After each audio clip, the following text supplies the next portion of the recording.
Hi, welcome to Diya shopping. நம்ம Diya shopping சார்பாக உங்ககிட்ட ஒரு சில விஷயம் ஷேர் பண்ணணும்னு நினைக்கிறேங்க. நம்ம தியா ஷாப்பிங் பார்த்தீங்கன்னா ஃப்ரைடே அன்னைக்கு ஒரு கஸ்டமர் வந்தாங்க. இன்ஸ்டாகிராம் பார்த்துட்டு தான் வந்தாங்க.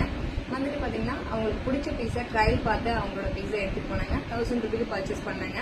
பட் மார்னிங் பர்ச்சேஸ் பண்ணாங்க, ஈவினிங் வந்துட்டு எனக்கு அந்த பீஸ் வேணாங்க அப்படின்னு சொன்னாங்க. நாங்களும் கேட்டேன், என்ன ரீசனுங்க, நீங்கள் வேற பீஸ் எடுத்துக்கிறீங்களா, இந்த பீஸ் பிடிக்கலாம் வேற பீஸ் எடுத்துக்கோங்கன்னு சொன்னோம். இல்லைங்க, எனக்கு ரீஃபண்ட் தான் வேணும்னாங்க.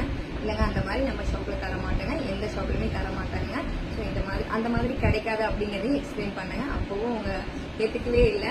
ஸோ ரொம்ப நேரத்துக்கு அப்புறம் பார்த்தீங்கன்னா வேற வழியே இல்லாமல் தான் அமௌண்ட் கொடுத்தோம். ஸோ இந்த மாதிரி நீங்கள் பெரிய கடைங்களுக்கு போகும்போது இந்த மாதிரி யாரும் நம்ம ஈஸியாக கேட்க மாட்டேங்கிறாங்க. ஸ்மால் பிஸ்னஸ்க்கு வரும்போது பார்த்தீங்கன்னா இந்த மாதிரி ஈஸியாக கேட்குறாங்க.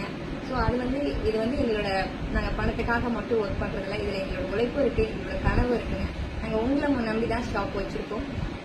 அதுக்கான பொருட்கான ரீசனே இல்லாமல் நீங்கள் ரீஃபண்ட் பண்ணுறது எந்த விதத்தில் நியாயங்கிறது எனக்கு தெரியல. இது மாதிரி ஸ்மால் பிஸ்னஸ் பண்ணுறவங்க இந்த மாதிரி சுச்சுவேஷனை நீங்கள் ஹேண்டில் பண்ணிருந்தீங்கன்னா கண்டிப்பாக ஷேர் பண்ணுங்கள் கமெண்டில். அண்ட் கஸ்டமராக நீங்கள் இருந்தீங்கன்னா இதை எப்படி நான் ஹேண்டில் பண்ணுறதுன்னு சொல்லுங்கள். நீங்கள் பெரிய கடையில் மதிக்கிற எல்லா ரூல்ஸையுமே சின்ன கடைகளுக்கும் கொஞ்சம் கொடுங்க. ஏன்னா நாங்கள் உங்களை நம்பி தான் ஷாப் ஓப்பன் பண்ணியிருக்கோம். இது எங்களோட ஃபர்ஸ்ட் ஸ்டெப் தான். நீங்கள் வரது பொறுத்து தான் நாங்கள் அடுத்தடுத்த ஸ்டெப்புக்கு மூவ் பண்ண முடியும். Thank you so much.